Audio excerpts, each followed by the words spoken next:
This is how it ends for us. Those ominous words that Heather Wood will never forget. Christopher Wood told her that the night before he shot and murdered their daughter and then himself.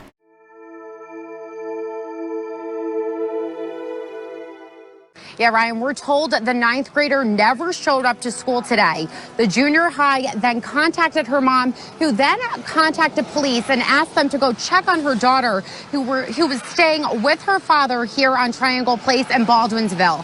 That's where police found the body of 14-year-old Ava Wood in one bedroom and her father, 51-year-old Christopher Wood, in another, both shot and killed. The investigation so far indicates he killed his daughter and then killed himself.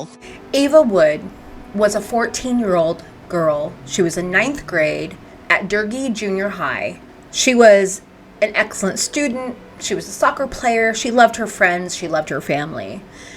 And we may never understand why her father, Christopher Wood, took her life and then took his own on that fateful day on January 20th, 2023.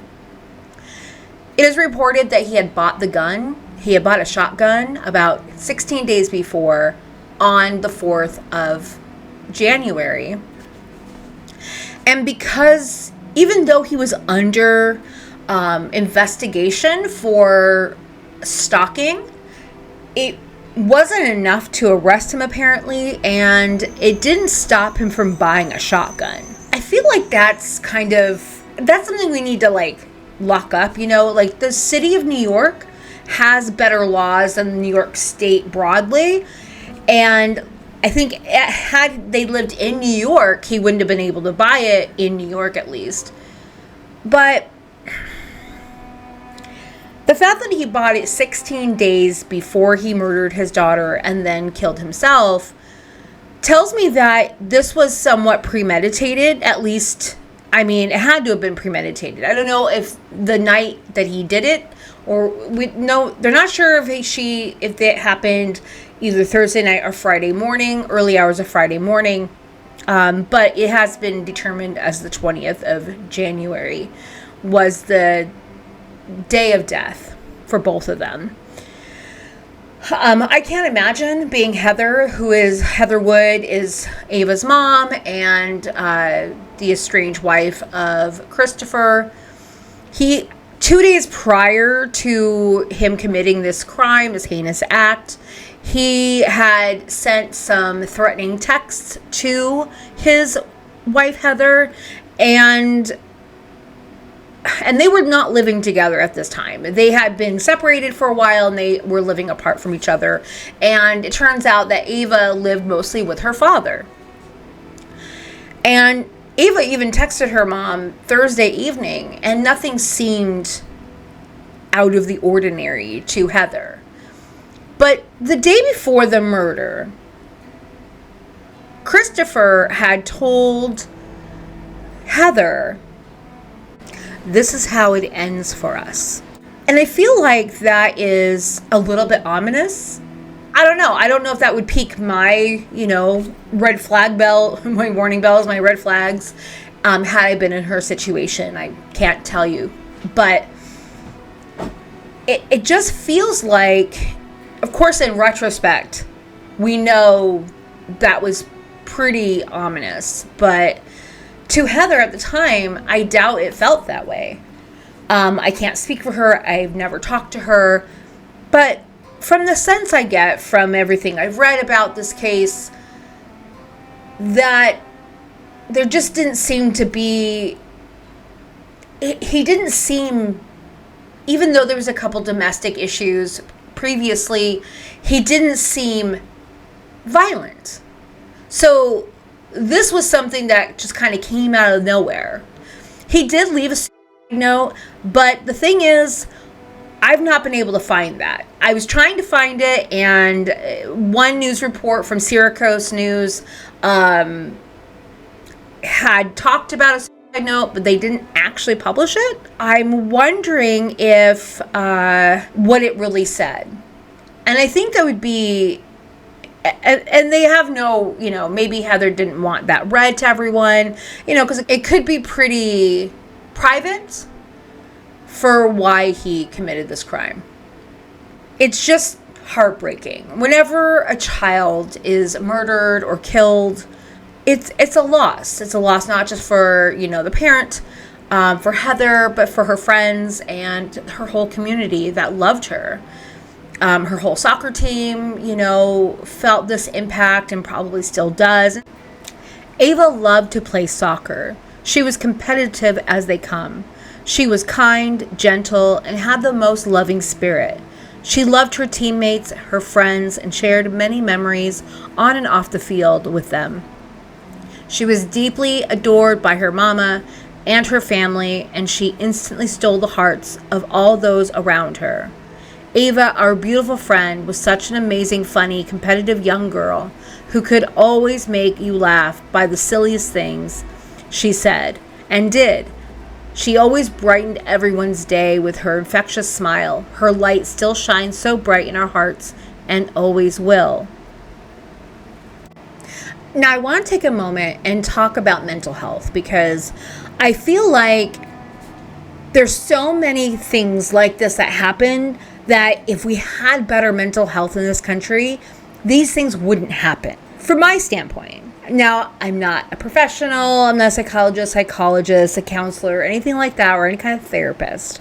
This just is based on my own opinions, my own observations. I think in order to do something heinous like this, you cannot be in a good state of mind. You just can't.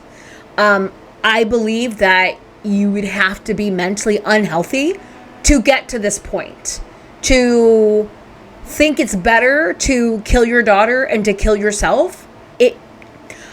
I would love us to get to the point where getting help for our mental health issues isn't such a hard thing to do, especially for men. Men have the hardest time getting help for any mental issue they may be under. Being estranged from your wife, being in the middle of divorce, that can be hard on anybody. I've been divorced twice. I don't have any children, but it was still hard, even though I have no kids.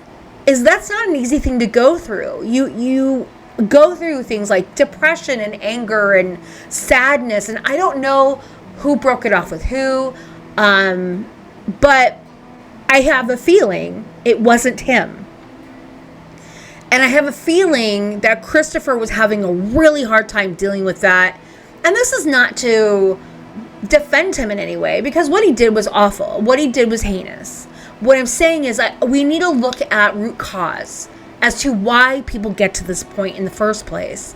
Because if we can stop people getting to this place, then we can save the Avas of the world. We can make it so the Christophers of the world don't get to the point where he murders his own daughter and then kills himself. I think we would, as a society, should want to prevent things like that. But I do believe in psychiatry is good, but also we need to be looking at brain scans of people like this, because there are psychiatrists out there that when they look at brain scans for people that they're treating, they're able to treat them so much easier. Our imaging work taught us many important lessons, such as illnesses like ADHD, anxiety, depression, and addictions are not single or simple disorders in the brain. They all have multiple types. For example, here are two patients who have been diagnosed with major depression that had virtually the same symptoms, yet radically different brains. One had really low activity in the brain. The other one had really high activity.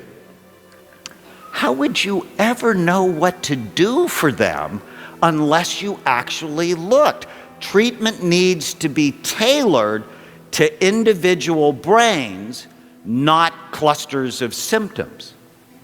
Our imaging work also taught us that mild traumatic brain injury was a major cause of psychiatric illness that ruined people's lives and virtually no one knew about it because they would see psychiatrists for things like temper problems, anxiety, depression, and insomnia, and they would never look, so they would never know. Here's a scan of a 15-year-old boy who fell down a flight of stairs at the age of 3. And even though he was unconscious for only a few minutes, there was nothing mild about the enduring effect that injury had on this boy's life. When I met him at the age of 15, he had just been kicked out of his 3rd residential treatment program for violence. He needed a brain rehabilitation program, not just more medication thrown at him in the dark or behavior therapy, which, if you think about it, is really cruel. To put him on a behavior therapy program when behavior is really an expression of the problem, it's not the problem. I think we really need to look into that more and understand how to treat people better, because we really do have a huge problem in this country. Our criminal justice system is completely broken for anyone, for all of us, for literally everyone. Judges and defense attorneys sought our help to understand criminal behavior. To date, we have scanned over 500 convicted felons, including 90 murderers. Our work taught us that people who do bad things often have troubled brains. That was not a surprise. But what did surprise us was that many of these brains could be rehabilitated. So here's a radical idea. What if we evaluated and treated troubled brains rather than simply warehousing them in toxic, stressful environments? In my experience, we could save tremendous amounts of money by making these people more functional, so when they left prison, they could work, support their families, and pay taxes. Dostoevsky once said, "A society should be judged not by how well it treats its outstanding citizens, but by how it treats its criminals." Instead of just crime and punishment, we should be thinking about crime evaluation and treatment. Going forward, I think we should really start thinking about that. With these kinds of cases, we really need to look at if someone were to evaluate Christopher before it got this bad, maybe they could have stopped this from happening. And maybe Ava would be alive, he would be alive, and maybe he would be happier, and Ava would be 16 right now instead of 14 forever. So let me know what you think about this. Leave your comments down below. And thank you so much for watching. Subscribe.